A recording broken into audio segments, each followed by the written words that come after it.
I'm Allie. I came out after 20 years of marriage and I have 3 kids. I'm Melissa and I have 2 kids and I came out at 37 after an 11-year marriage. This podcast is about coming out later and the struggles and victories that come with it. When coming out feels like the end of the world, but it's really just the beginning. This is the Lesbian Chronicles.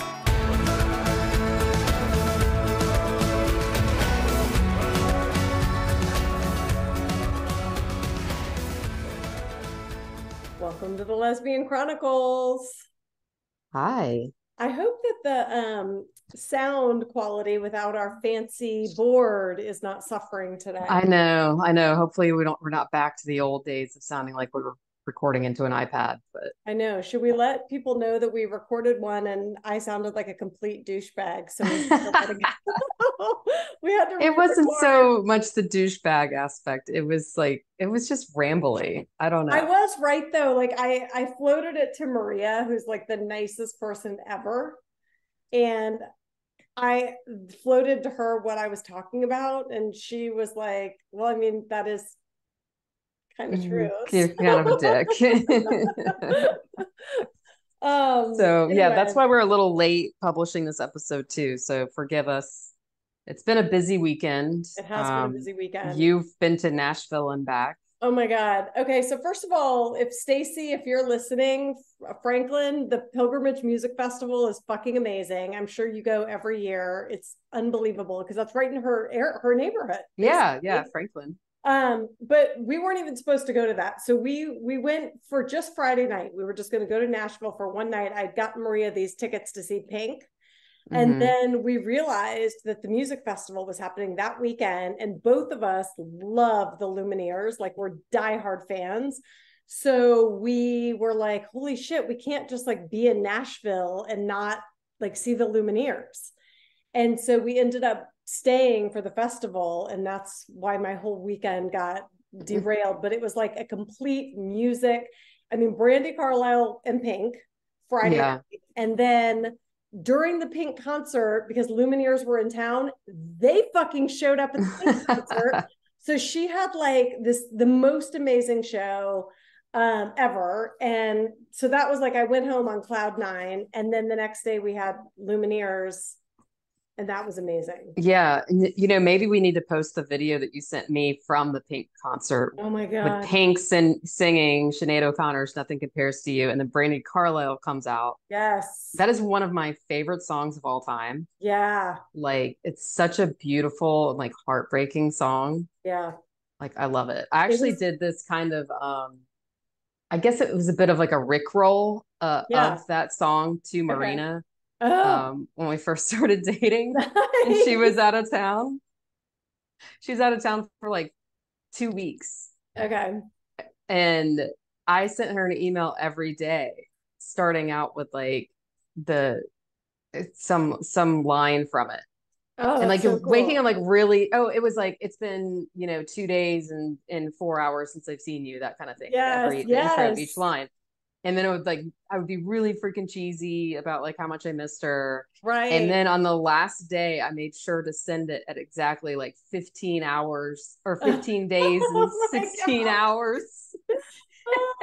And then I just sent the lyrics to Nothing Compares to You. I didn't even send like a true email message with the last one. I just sent the whole song. Oh my God, that is amazing. Actually, if somebody did that to me, I would be really into it.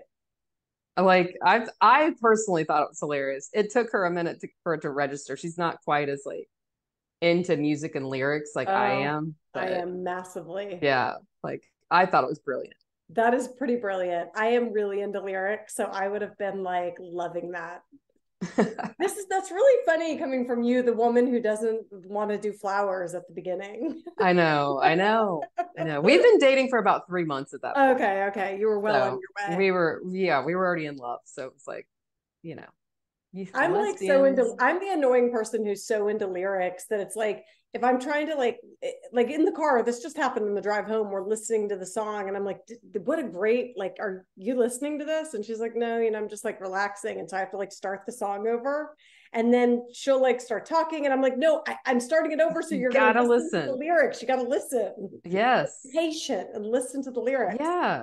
I Oh, know some songs it's like you could really care less about the lyrics, but others it's like, oh my God. oh my Like God.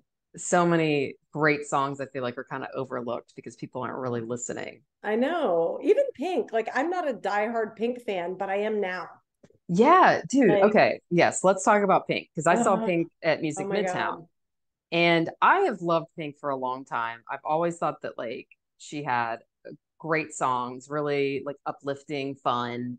But I was never like, oh, I need to go see Pink in concert. But Right. then I started seeing like the TikTok videos of her doing her thing through Yeah. the audience. And I was like, maybe I need to go see a Pink show. But leading up to Music Midtown, I was like, there's no way. She's Like gonna it's a do that. festival, Yeah. like you can't do all those cables and all that stuff. No, sure as shit, she was flying all over that place, flew over us. We were way in the back, Yeah. and I was just stunned. She also brought her daughter out to sing. It was Yep. beautiful. Yep. And then also like I just love that song. What is that one where she's like, "Where's my?" Or I lost my husband. Oh yeah, yeah. So Like I love that song. yeah, I do So too. good. Like talk about good lyrics. I wait till I send you. Did I send you that video? No, you didn't. Okay, so these were Maria's birthday present from like I got these tickets a long time ago. So we were like down close. Oh And wow. we didn't realize when we were down there, like you're just getting drinks and like you're thinking the stage is right there and it's killer. But we didn't realize that one of her little perches where she flies was right Mm. by us. So I'll send you the video when she lands right. I mean, I just like my jaw dropped. Oh my Like God, you could that's see amazing. every detail. I mean, it was just like really, really cool. And she puts on such a fucking badass show. It's Yeah, like, how do you not love it Pink? is right. She is so good in concert. Yeah, she was so good. And Maria, Um, because she's like obsessed with Pink, was just like losing her mind, which was I so love it. fun I too. love Yeah. it. Now, the thing that you text me and Jamie though Yeah. is how gay the gay vibe Oh, from there's Pink. massive gay vibes. I have felt like this for years. Like honestly, when she and her husband Carrie Hart, they took like I think a year, maybe Yeah. longer break. I thought this is it. She's She's coming coming out. out. She's This is coming it. out. Yeah. Nope. She goes back Nope. to him. Back to Carrie. I got total and there I get the same thing. I have to think I mean I hate to speak for anyone, so I don't know. But there was massive to me gay tension happening. And then the other thing was that I don't know if this is like common knowledge, but Nashville was loaded with lesbians. Now, I Really? don't know whether it was just we were in East Nashville was where our hotel Mm. was. I have to also say this hotel we stayed is called Waymore, I think, Waymore, one word. And it was such a cute hotel in East Nashville. If anyone's traveling to Nashville, this hotel, like it made the trip. Cute Nice. bar, like this retro vibe. It was just so awesome. But anyway, that it's loaded with gay people. They were everywhere. Wow. Like I That's would really say it's cool. more gay than Atlanta. Really? I That was my experience this weekend. Now it could have been that we were seeing Brandy Carlisle. Yeah, I was gonna say that that's probably part of it because I saw a lot of people from Atlanta that were posting up in Nashville, like that But they it had was gone up there to see also, Brandy Carlisle. but beyond Brandy, my hotel was packed with lesbians. Mm. Like They like a trendy hotel. they like a trendy hotel. So I don't know, but I definitely was like, wow, Nashville's got a whole gay thing going. Awesome. I Yeah. mean, Pride Yeah. was great, There was you definitely know? some gay tension up on that stage. Honestly, I think the lineup that Nashville had for Pride music wise is better than what we have for Atlanta Pride. Really? Oh, Yeah. so wait, who was their like big headliner? Well, Fletcher was probably the biggest, the gayest in Nashville. Nashville Pride, Okay. biggest, gayest. I glanced at the lineup for Atlanta Pride the other day. I didn't see anyone that like looked familiar. I'm trying to pull it up right now, but There's this um other guy that I guess everybody's into that was at Pilgrimage named, and people are going to be like, yeah, duh. But Zach Bryan, oh, is he country? he's country, but like the people in Nashville at Pilgrimage, like were going nuts. Like, well, I was losing it for Lumineers. People could not wait for this Zach Bryan guy, which I did listen to some of his stuff and it is good, but I just, Zach Bryan, not Zach Brown. not Zach Brown. Yeah. Hmm. Anyway, There, another artist that people were like very, very excited about. yeah, I've never even heard of that music festival. Yeah, it was great. I mean, Yeah. just easy to get around. Here's the only issue, and this is like this is a problem they're going to have to figure out, was transportation, like to get in and out of this farm. We even had like a ride coming to get us, and they couldn't get to us, and it was like kind of a nightmare. Yeah, that would suck. Like I don't like feeling like I'm trapped. I know. And by then we were like sobering up. Like we were never like drunk, but we were like definitely could have driven probably. So then it's like kind of annoying. Yeah. Why am I waiting? Anyway, but it was very, very fun and last minute and just like not, it was it's so out of the ordinary for us to like just a last minute stay an extra night. That's unheard of for somebody like me, for sure. And you were kid free too? Kid free, and just, we technically weren't, but our exes were like, yeah, stay. Don't worry about it. That's cool. Anyway, so it was super, super fun, but now we're like wiped out, which kind of brings me to the conversation we had about the age thing, because maybe it is a problem. The age, yeah. So this is the topic that we had done in our previous episode that we decided we needed to rework. But age gaps. Need to go out again. Like age gaps.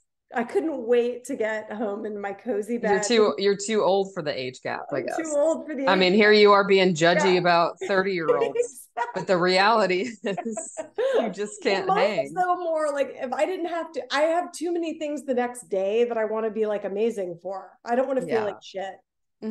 Yeah, totally. So 10:30, even with partying, I was in bed by between 10:30 and 11. Yeah.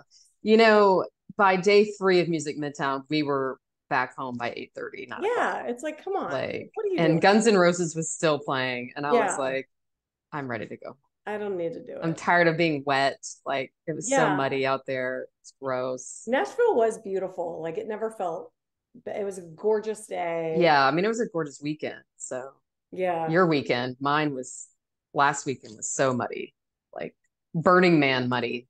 Oh God, yeah. I can't wait to go back to Nashville, but then the drive home, we had all this drama because first of all, the traffic was hellacious. I hate that drive.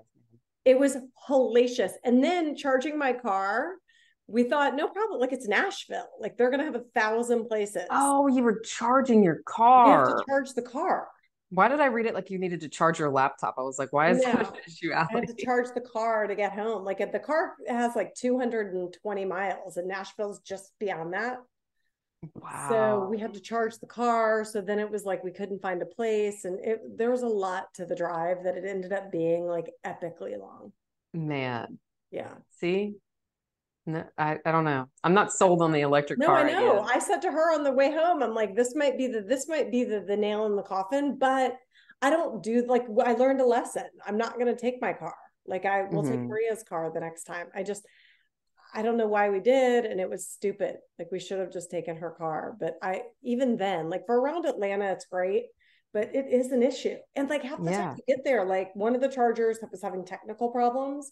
So it's like we banked on that charger working, and then it didn't. Wow. So then it was like, I'm starting to stress a little bit, and it causes a layer of stress for somebody like my personality that's not great. I can imagine. Yeah. I mean, at one point we had 18 miles left. Oh my God. And then what? What happens if you get stuck on the side of the road? To use the AC. Get out and push. I was like, oh my God. This is gonna be a long day. I forgot about that. That's like something I used to do in like high school when I was trying to conserve gas, like turn off the AC. I don't even know if that really helps. It's the AC powered by gasoline. I don't think it is. It's the whole thing, but I was like dying. Anyway, we made it. Here we are. Well, let's hit on age gaps first, since we already brought that up. And then I'm not going to be a douche this. Don't be a douche. Well, our whole thing was that, like, when you're, especially in your 20s and you're dating, like, that age gap thing is really tight. Yeah. Like, when I met Tom, I was 23 and he was 20. Like, he was a month away from turning 21. He could not have turned 21 a moment sooner. Like, I was ready to bounce because it's just like your baby. You can't come anywhere right now. Like, literally had to sneak you into the bar. And And that you into the bar. That is legit such a turn off too. had to sneak him into the bar. And then he got kicked out. Um, Oh, Panama City Beach, man, they cracked down on that stuff. But we were 2.5 years apart. And I remember being like, God, that's so like such a big age gap. I don't know if I can do this, blah, blah, blah. And like now to think about that, that's like nothing. no, it's nothing. Like We no have so big many deal. friends who have like we have friends who have 10 and 15-year age gaps. Yeah.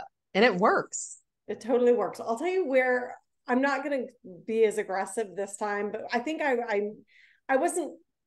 You took it the wrong way. I think what I mean is I want for people when they get on the dating profile, if they're really interested in meeting someone, don't limit yourself to if you're 60. Don't be looking for someone only under 40. Say like be open to whoever. Well, I think because I think one thing is like we kind of look at it from the male female perspective. Like that's where we're coming from originally, too, is like but to that point, it's like it should be. If it's gross for them, why do we have a double standard? true. Why is that any different? If you want to be equal, why is that any different? Well, I think because sometimes the men are coming from it from the standpoint of like they're not necessarily like they want the hot body, you know, that's why they're thinking like, oh, Why I do you want to think date a a 30 60-year-old woman wants to date a 30-year-old? because that's who's out there. Yeah. I don't But think what it's about if she necessarily like met a a physical 60-year-old? thing. Then that would be fine too. Yeah. I think the thing is it's like our dating pool is so tiny. If you limit your age range, you're really gonna have a hard time. Right, right. And I think once people are like kind of above that 30 mark, that's like you're hitting like this maturity level where it's like it doesn't matter, No, yeah. you I'm know, going to say 35, but yeah. 30 to 35, depending on like where you're at Life career wise, experience. Yeah. life experience. Well, yeah, because like there was someone that I dated that was 10 years younger than me, and I really was like, I don't know about this, but like learning more about her, I was like, damn, you've lived a life, you Yeah. know, like you've been through some shit. They have emotional So maturity and yeah. yeah, so I think that there's a lot of factors that play into there, and how are you going to know that based on a dating profile? Like you're not going to No. know until you get to know the But I think person. if you're So dating to look because you think you need to date younger because you want to be you know, you want to go out 5 nights in a row and you want to do all these things, have an open mind because there are plenty of people too, maybe that would also want to do that aren't 35. right, And yeah, what kind of energy are you looking for? It's like it depends too, like what you're looking to do. Like I think even like looking at you and Marina, you're both have a ton of energy. It's just she wants to spend hers likely more the way I would want to spend mine. right, You want to spend yours a different way. yeah, So I think that's like fair too. exactly. And as I'm getting older, I'm not wanting to spend my energy so much like going out and being out Yeah. till 2 in the morning. Now I'm kind of like, you know what? I'm glad we went home at midnight, you know, like Yeah. that was a smart call. Yeah. So And there's something lovely just too about coming home and getting like really ready for bed and like, I don't know, having a thoughtful time. If you're, you know, out drinking till midnight, it's like, I don't know, there's that time between when you lay your head down and go to sleep that to me, there's also like a healthy rituals I go through that like are good for my brain and good for my right. body. Good And for your skin and everything. yeah, Like you're going out drinking and passing out yeah, without washing your face. Like, right. yeah, I know. It's like just not a great feeling. So I don't know. I guess the bottom line, the message is be open to what happens and it might be surprise you. yeah, don't limit yourself so much. Yeah, that's what I would Because say. I think it is really one of those things that you've kind of got to take a different perspective on. Right. And I Um, wonder too, like if you're, let's say you're, well, me, I just turned 49. And I am, and when I think about like me personally, I would feel a little insecure personally. Like, I don't know, I'm into skincare. I'm into what like, I would feel not competing, but it might make me feel a little insecure if I'm with someone that looks so much younger than me that people would be like, comment on that. I mean, we were out with it a couple for dinner a couple weeks ago and they're both about the same age, but one of them looks super young. mhm. And her wife was saying, she's like, yeah, somebody was like, is that your daughter? and they're not even that big of an age gap. And you could tell it like really fucking hurt her feelings. That happened to me once. Not like where I was mistaken for the daughter, girlfriend was mistaken for the mother, and it was like, Yeah. oh my God, It's the like worst. it is. I was like, this is terrible. But it's like also like you do look very young. yeah. And I So have I like a think young you have a young energy. energy. You have a young, you're Yeah. wearing hats and you look. So I do think I could see that, but I don't know who you're talking about. But the wife was like really, it hurt her feelings. But what I told her at the dinner table is I'm like, it's not you, it's her. She Yeah. just looks like crazy young. You look normal. You look beautiful. Mm-hmm. Yeah. But I think that for me, if that happened, would be like, oh God. God, I can't imagine how tough that is too when you're like, you are in love with this person, like you want to be with them, and then like that kind of stuff like is getting in the way. Like that would really suck. Yeah, it would suck. How did the woman feel that you were with?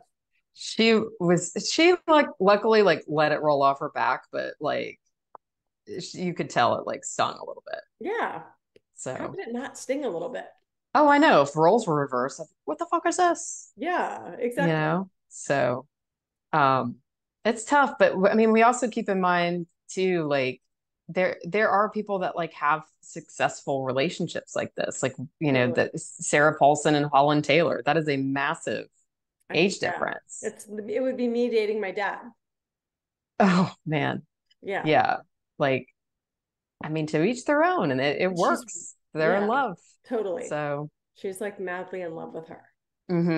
yeah, So yeah, no, I think keep it wide open and just you never know like what's gonna happen. yeah. The other thing that came up recently was when we were texting with Jamie, like, because we'll Yeah. send little therapy memes, right? I should And never put Jamie, Jamie on there. I know, right? Now we've got a real therapist in the mix, bringing us back down to earth, I'm talking line and then tell you how to do your job. right? Exactly. Well, it's kind of funny because it's like, oh, yeah, check this out. Like, this is great. Like, this is a really good advice. And Jamie's just like, I hate these therapy memes. Well, it wasn't more, I wasn't doing it like this is good advice. It was more like here would be a topic I would love to hear Jamie talk about. Oh, yeah, yeah, yeah. So, but It's like, I hate it's this shit. like new people sending me like design ideas for houses. Right? It's so offensive. Like, have you heard about using black light fixtures outside? Exactly. What's really funny is whenever I'm at my parents' house working and my dad's like looking over my shoulder at like designs I'm doing, he'll literally be like, "Oh, I really don't like that. I really don't like that." Like the whole time. And finally I'm like, "Dad, stop watching me. You hate Oh my every God. design I do. This is Why are interesting you because I feel like watching?" everybody has this in their job. Because, like, for me, I cannot stand when I see some like video, like a news thing on like Facebook or TikTok, and people are commenting, I haven't seen this on the news. Why isn't the news talking about Oh this? yeah. Oh my And I'm God. like, are you fucking watching the news? Probably not. Like, we are talking about it. Your dumbass is just not watching the news. You're on TikTok. That's hilarious. Like, yeah. So anyway, I think the whole thing though is like a lot of these memes, these therapy memes can feel really helpful, right? Yeah, Like they can kind of help you think through some things totally. and kind of spur some topics Right. to dive deeper into. But at the same time, they can be a little bit uh like contradictory, Totally. Yeah. like you'll Yes. like I'll read one that says like, oh, if your partner needs to take space, give them that space, love them through it, blah blah blah. And then another thing is like, if they want to take space, then fuck them. Like that means that they're not choosing you and not choosing your relationship. You should leave and have Yeah. respect for For yourself. you. Look out for you. And Yeah, I'm just I like, God, know. what do I do? I know. I think sometimes too, like some of that stuff is what you need to see. It's like when people are go, the universe will deliver the answer. I really do believe that the universe does deliver the answer for me many times. But I often think it's not because the universe is really like delivering the answer. It's more because I'm finding what I need to see to make me make the decision that I need to make, whether it be whatever it be like whether it's like I'm doing something on a house and then that day I see this great paint color but it's probably more I wanted to paint the house that color. And now I saw Yeah. it. And that to me is, oh, it's a sign.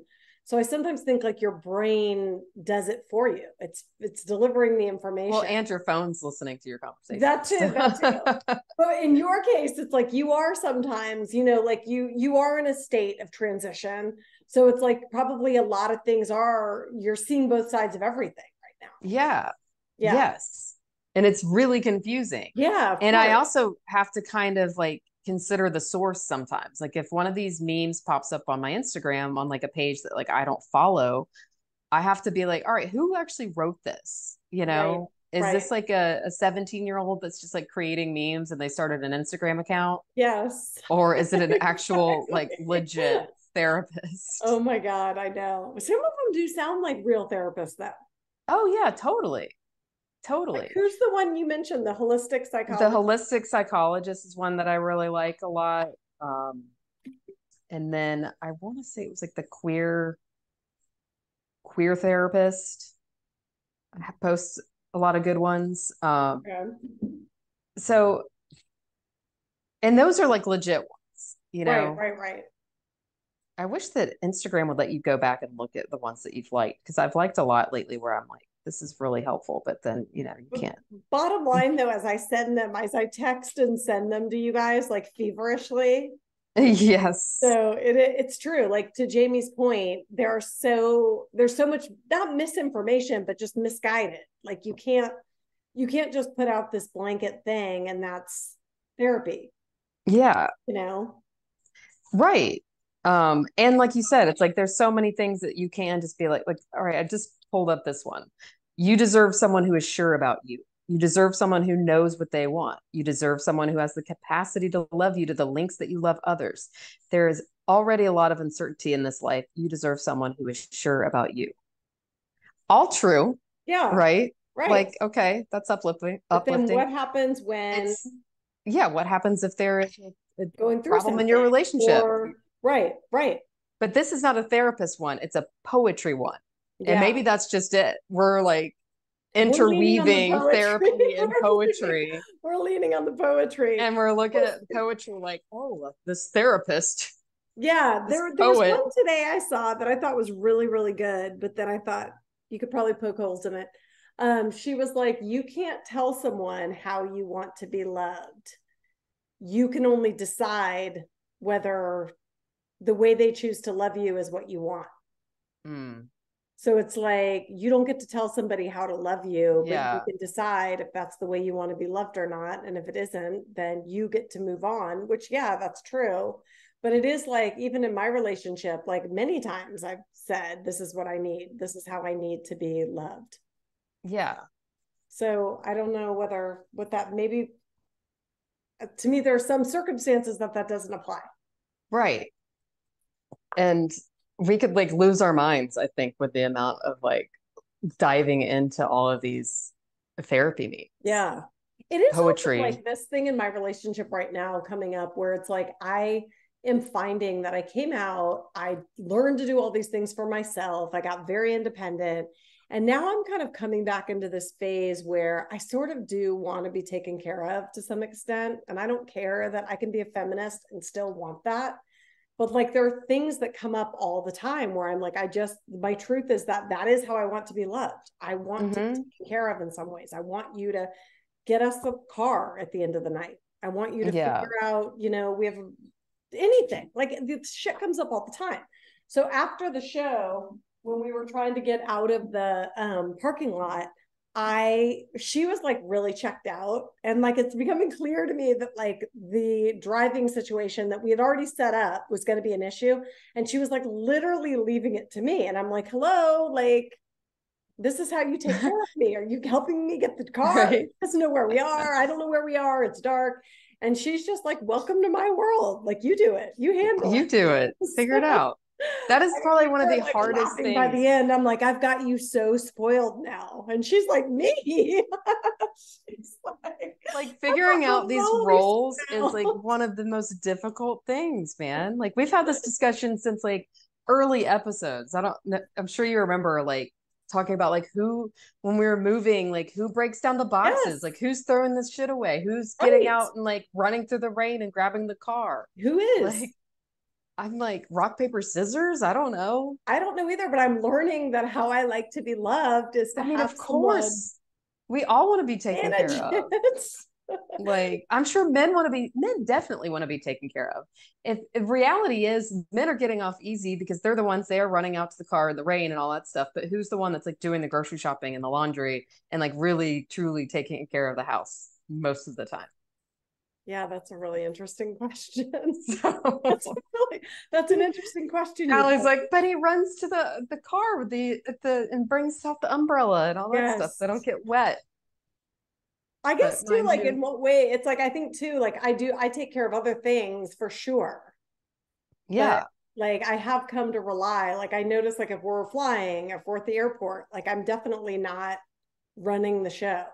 Mm-hmm. Like Me there's neither. a system to the bags. But and you know what the funny thing is too? Like the trip that Marina and I went on to California, I was like, originally we were talking about going to Alaska, and I'm like looking into it, trying to find all this stuff out.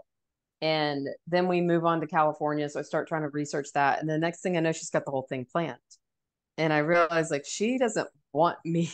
Yeah. She wants to know where we're staying and like when and where and all this stuff. And it Yeah. was a lot of work, Yeah. but at the end of the day, she wanted to like have that choice, like Yeah. make I those choices. appreciate that. I want it to be all set up, but I don't always have the time and energy to set it up. But I'm not Yeah. saying I'm not like that. Like I really do. I do other things, but it just, I mean, when I was like working on the car home, she definitely was like, this is me. You're doing me tonight. Mm-hmm. How does it feel to do me? It's like, oh, that's interesting. A little role reversal. um, I anyway, like it it. was getting a little dicey though. We had to walk like a mile and a half. God, that's wild. Yeah. Wake up, Nashville. You got to figure this out. Get some shuttle buses out there. Yeah. Although I But hate shuttle buses. I'd rather walk. I know I don't mind that, but we didn't even know if we were walking the right way. It was a whole pitch dark, like it was a whole thing. Like it just Oh, it's a wrong. little scary. Yeah.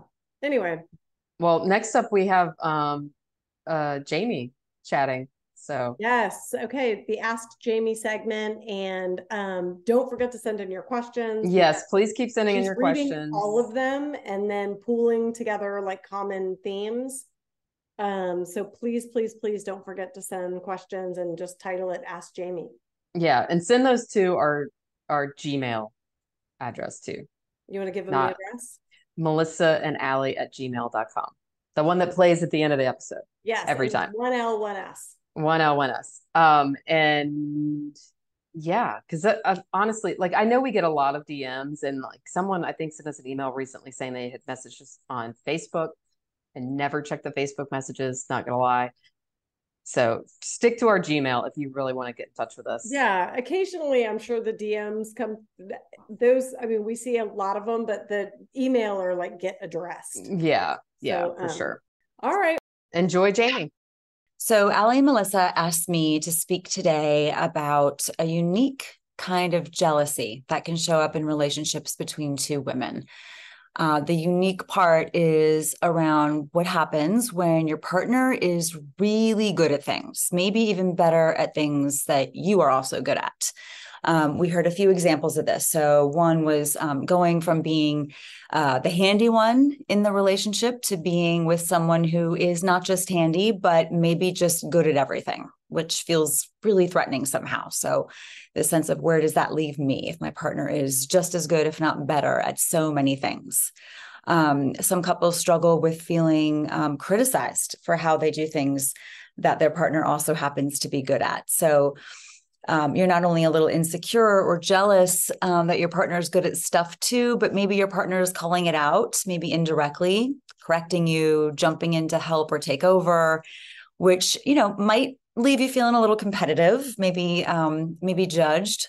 One listener noted the added challenge around gender expression and gender roles, particularly in the case where one of you maybe leans more masculine and you've dated women who, lean feminine, but now you're with somebody who's more congruent with you. And so that might bring up some conflicts around feeling, threatened in your masculinity or femininity in some way.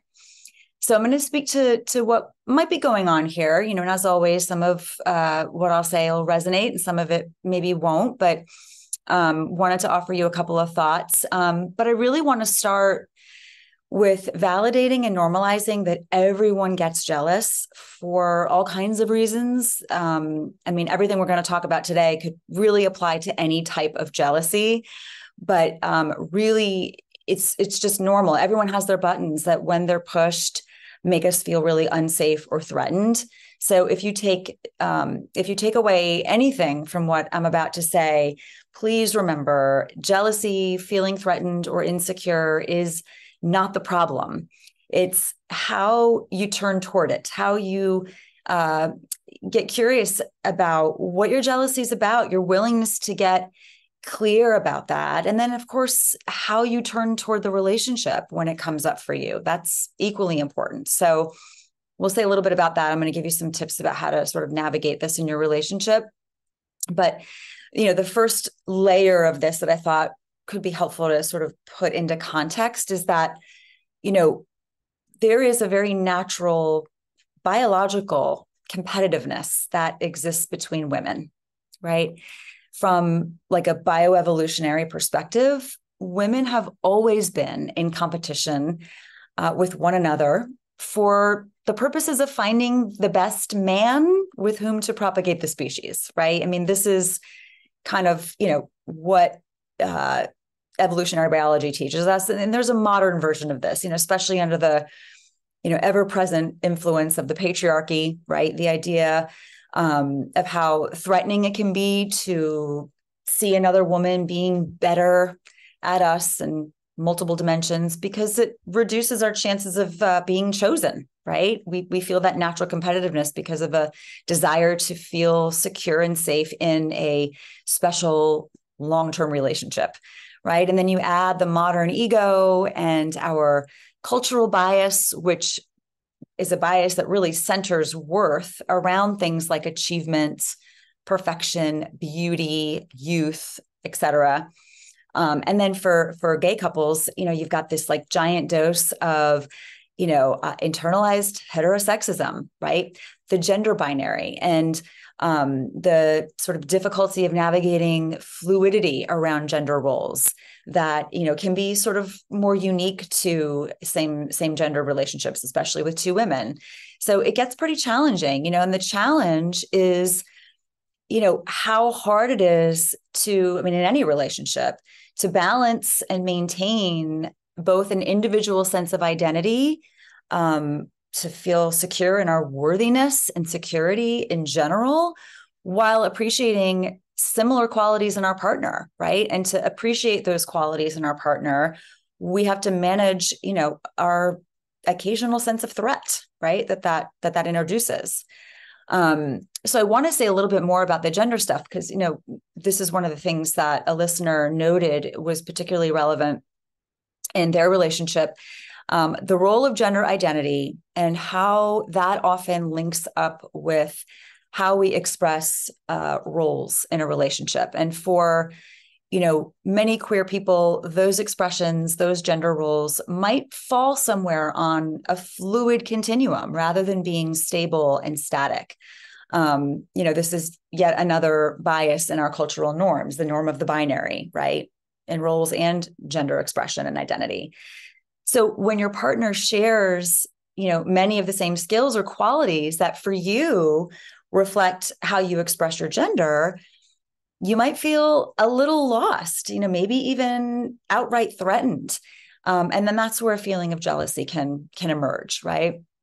This is like relatively less common in most heterosexual relationships, at least the more like traditional heterosexual kind of relationship, where there might be kind of an unspoken agreement that, he's the one that fixes stuff. She's the one that plans the kids' birthday parties.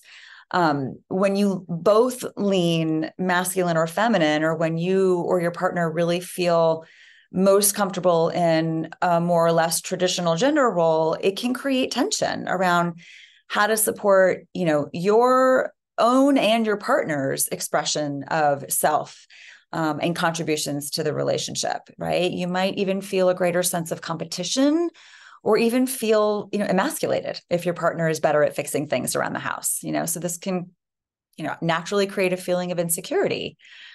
So as you think about this, what are the things that you feel jealous about, right? If it's, as we saw with some of the emails, if it's technical skills of some kind, is that because your sense of identity and worth is connected to those skills?